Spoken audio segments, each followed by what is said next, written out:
11 बार voting के दिन मोदी तीर्थ पहुंचे। 8 में से 6 मौके पर बीजेपी सत्ता में आई। आज दिल्ली में वोटिंग महाकुंभ में मोदी। 19 मई 2019 को लोकसभा चुनाव के आखिरी चरण में 8 राज्यों की 59 सीटों पर वोट डाले जाने थे। इसी दिन प्रधानमंत्री नरेंद्र मोदी की एक तस्वीर सामने आई। 11,000 फीट की ऊंचाई पर बने केदारनाथ मंदिर में भगवा कपड़े पहने मोदी ध्यान लगाए हुए थे। सियासी गलियारों में इस तस्वीर ने खूब सुर्खियां बटोरी। मोदी ने उस गुफा में करीब 17 घंटे बिताए। 4 दिन बाद यानी 23 मई 2019 को वोटों की गिनती हुई। रिकॉर्ड 303 सीटें जीतकर मोदी लगातार दूसरी बार पीएम बनी। 5 साल बाद 1 जून 2024 को मोदी की एक और तस्वीर सियासी गलियारों में चर्चा में रही। कन्याकुमारी में विवेकानंद रॉक मेमोरियल में उन्होंने 45 घंटे साधना की और उस रोज भी लोकसभा चुनाव के आखिरी चरण की वोटिंग थी। अब 8 महीने बाद आज यानी 5 फरवरी 2025 को पीएम फिर से एक तीर्थ यात्रा पर हैं। वे सुबह करीब 11 बजे प्रयागराज संगम में डुबकी लगाएंगे। आज ही दिल्ली में विधानसभा की 70 सीटों पर भी वोट भी डाले जा रहे हैं।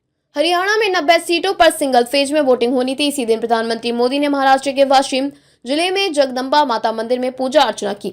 मोदी ने मंदिर में नगाड़ा भी बजाया। लोकसभा चुनाव के आखिरी चरण में 8 राज्यों की 57 सीटों पर वोटिंग होनी थी। मोदी 30 मई की शाम कन्याकुमारी पहुंचे। करीब 45 घंटों तक उन्होंने विवेकानंद रॉक मेमोरियल में साधना की। इस दौरान उन्होंने तमिल कवि तिरुवल्लुवर की 133 फीट ऊंची प्रतिमा के दर्शन किए। पीएम अलग अलग तस्वीरों में रुद्राक्ष की माला जपते ध्यान मंडपम के कॉरिडोर में बैठे और स्वामी विवेकानंद की प्रतिमा को नमन करते दिखाई दिए। नतीजे, इन 57 सीटों में से 18 बीजेपी को मिली। कुल 240 सीटें जीतकर बीजेपी ने एनडीए के साथ ही पार्टी के साथ लगातार तीसरी बार सरकार बनाई। लोकसभा चुनाव के 5वें चरण की वोटिंग का दिन 8 राज्यों की 49 लोकसभा सीटों पर वोट डाले जाने थे। इसमें ओडिशा के 5 लोकसभा सीटें शामिल थी। इसी दिन प्रधानमंत्री मोदी पुरी पहुंचे और जगन्नाथ मंदिर में पूजा अर्चना की। लोकसभा चुनाव के चौथे फेज में 10 राज्यों की 96 सीटों पर वोटिंग थी। इसी दिन पीएम मोदी बिहार के पटना साहिब गुरुद्वारा पहुंचे। उन्होंने गुरुद्वारा में सेवा कार्य किया, रोटियां बेली, श्रद्धालुओं को खाना परोसा और वहां आने वाले लोगों से मुलाकात भी की।